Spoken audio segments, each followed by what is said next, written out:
Let me speak to important news from earlier today. After 8 months of nonstop negotiation, by my administration, a ceasefire and a hostage deal has been reached by Israel and Hamas, the elements of which I laid out in great detail in May of this year.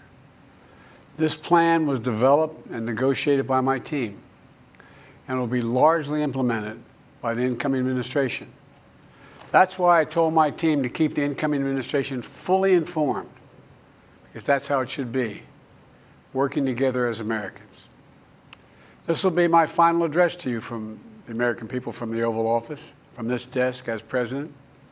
And I've been thinking a lot about who we are and maybe more importantly, who we should be. Long ago in New York Harbor, an iron worker installed beam after beam, day after day. He was joined by steel workers, stonemasons, engineers. They built not just a single structure, but a beacon of freedom. The very idea of America was so big, we felt the entire world needed to see. The Statue of Liberty, a gift from France after our Civil War. Like the very idea of America, it was built not by one person, but by many people, from every background and from around the world. Like America, the Statue of Liberty is not standing still. Her foot literally steps forward atop a broken chain of human bondage. She's on the march, and she literally moves. She was built to sway back and forth to withstand the fury of stormy weather, to stand the test of time because storms are always coming. She sways a few inches, but she never falls into the current below. An engineering marvel. The Statue of Liberty is also an enduring symbol of the soul of our nation, a soul shaped by forces that bring us together and by forces that pull us apart. And yet, through good times and tough times, we've withstood it all. A nation of pioneers and explorers, of dreamers and doers, of ancestors native to this land, of ancestors who came by force, a nation of immigrants who came to build a better life, a nation holding the torch of the most powerful idea ever in the history of the world, that all of us are created equal, that all of us deserve to be treated with dignity, justice, and fairness, that democracy must defend and be defined and be imposed, moved in every way possible. Our rights, our freedoms, our dreams. But we know the idea of America, our institution, our people, our values that uphold it are constantly being tested. Ongoing debates about power and the exercise of power, but whether we lead by the example of our power or the power of our example, whether we show the courage to stand up to the abuse of power or we yield to it. After 50 years at the center of all of this, I know that believing in the idea of America means respecting the institutions that govern a free society, the presidency, the Congress, the courts, a free and independent press, institutions that are rooted, they just might not reflect the timeless words, but they echo the words of the Declaration of Independence. We hold these truths to be self-evident. Rooted in the timeless words of the Constitution, we the people. Our system of separation of powers, checks and balances. It may not be perfect, but it's maintained our democracy for nearly 250 years, longer than any other nation in history that's ever tried such a bold experiment. In the past 4 years, our democracy has held strong. And every day I've kept my commitment to be president for all Americans through one of the toughest periods in our nation's history. I've had a great partner in Vice President Kamala Harris. It's been the honor of my life to see the resilience of essential workers getting us through a once-in-a-century pandemic, the heroism of service members and first responders keeping us safe, the determination of advocates standing up for our rights and our freedoms, instead of losing their jobs to an economic crisis that we inherited, millions of Americans now have the dignity of work.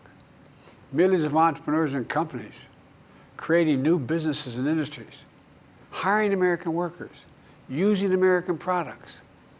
And together, we've launched a new era of American possibilities. One of the greatest modernizations of infrastructure in our entire history, from new roads, bridges, clean water, affordable high-speed internet for every American. We invented the semiconductor, smaller than the tip of my little finger, and now is bringing those chip factories and those jobs back to America where they belong, creating thousands of jobs. Finally, giving Medicare the power to negotiate lower prescription drug prices for millions of seniors. And finally, doing something to protect our children and our families by passing the most significant gun safety law in 30 years and bringing violent crime to a 50-year low, meeting our sacred obligation to over 1 million veterans so far who are exposed to toxic materials, and to their families, providing medical care and education benefits and more for their families. You know, it will take time to feel the full impact of all we've done together. But the seeds are planted, and they'll grow and they'll bloom for decades to come. At home, we've created nearly 17 million new jobs, more than any other single administration, a single term. More people have health care than ever before. And overseas, we've strengthened NATO. Ukraine is still free. And we've pulled ahead of our competition with China, and so much more. I'm so proud of how much we've accomplished together for the American people. And I wish the incoming administration success, because I want America to succeed. That's why I've upheld my duty to ensure a peaceful and orderly transition of power, to ensure we lead by the power of our example. I have no doubt that America is in a position to continue to succeed. That's why my farewell address tonight, I want to warn the country of some things that give me great concern. This is a dangerous and that's a dangerous concentration of power in the hands of a very few ultra-wealthy people. And the dangerous consequences if their abuse of power is left unchecked. Today, an oligarchy is taking shape in America of extreme wealth, power, and influence that literally threatens our entire democracy, our basic rights and freedoms, and a fair shot for everyone to get ahead. We see the consequences all across America, and we've seen it before. More than a century ago, but the American people stood up to the robber barons back then and busted the trusts. They didn't punish the wealthy. They just made the wealthy play by the rules everybody else had to. Workers want rights to earn their fair share. You know, they were dealt into the deal, and it helped put us on a path to building the largest middle class, the most prosperous century any nation in the world has ever seen. And we've got to do that again. In the last 4 years, that is exactly what we've done. People should be able to make as much as they can, but play by the same rules. Pay their fair share of taxes. So much is at stake. Right now, the existential threat of climate change has never been clearer. Just look across the country, from California to North Carolina. That's why I signed the most significant climate and clean energy law ever in the history of the world, and the rest of the world is trying to model it now. It's working, creating jobs and industries of the future. Now, we've proven we don't have to choose between protecting the environment and growing the economy. We're doing both. But powerful forces want to wield their unchecked influence to eliminate the steps we've taken to tackle the climate crisis, to serve their own interest for power and profit. We must not be bullied into sacrificing the future of our children and our grandchildren. We must keep pushing forward and push faster. There's no time to waste. It's also clear that American leadership in technology is an unparalleled source of innovation that can transform lives. We see the same dangers of the concentration of technology, power, and wealth. You know, his farewell address, President Eisenhower spoke of the dangers of the military-industrial complex.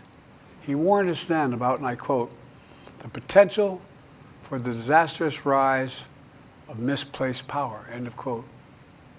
6 decades later, I'm equally concerned about the potential rise of a tech-industrial complex that could pose real dangers for our country as well.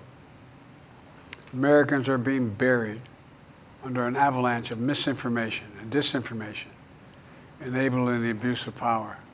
The free press is crumbling. Editors are disappearing. Social media is giving up on fact-checking. The truth is smothered by lies told for power and for profit. We must hold the social platforms accountable to protect our children, our families, and our very democracy from the abuse of power. Meanwhile, artificial intelligence is the most consequential technology of our time, perhaps of all time. Nothing offers more profound possibilities and risks for our economy and our security, our society, for humanity. Artificial intelligence even has the potential to help us answer my call to end cancer as we know it. But unless safeguards are in place, AI could spawn new threats to our rights, our way of life, to our privacy, how we work, and how we protect our nation. We must make sure AI is safe and trustworthy and good for all humankind. In the age of AI, it's more important than ever that the people must govern. And as the land of liberty, America, not China, must lead the world in the development of AI.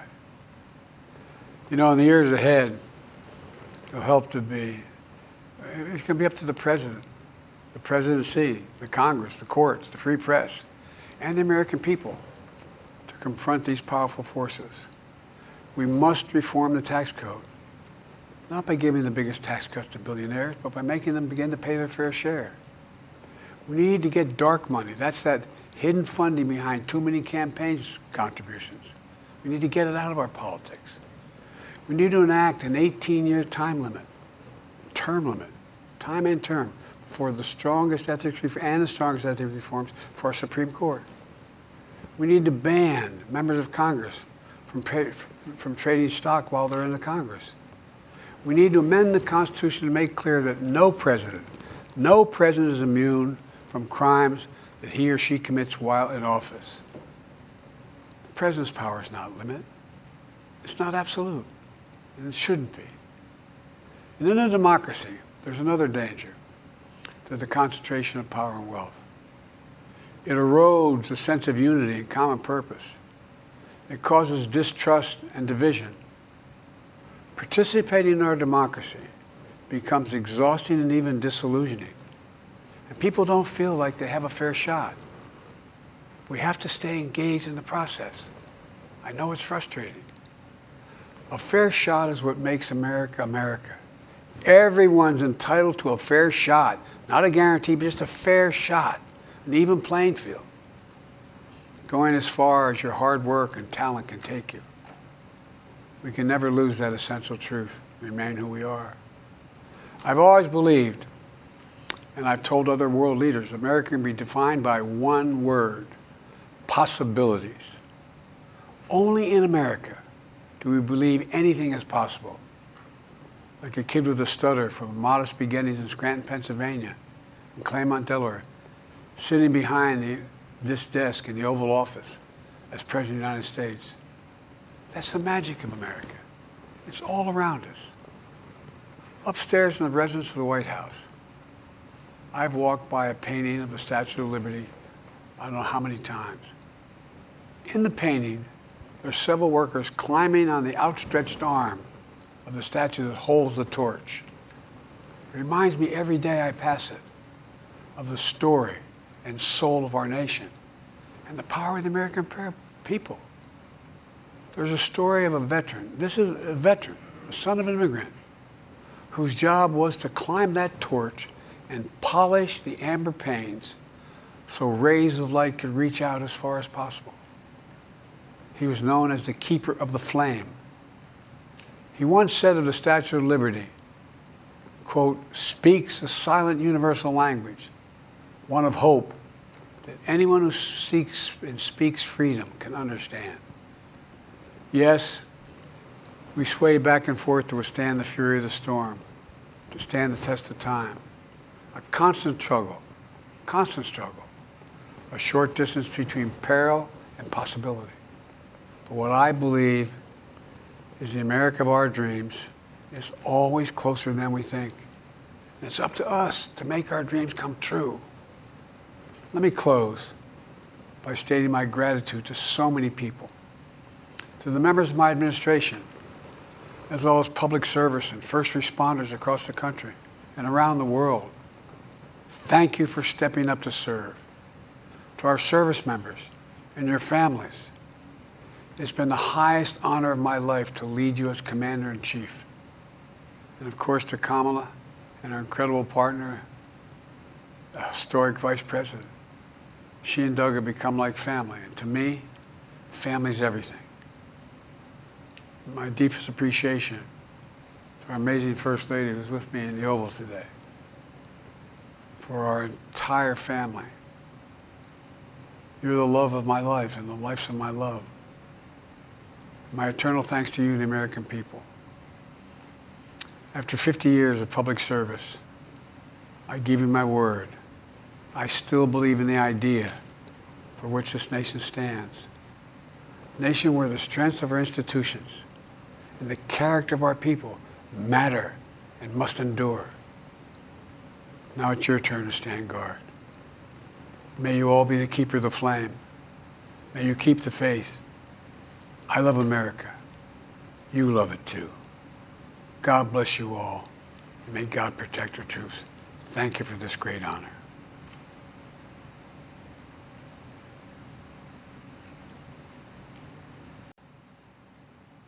Clear.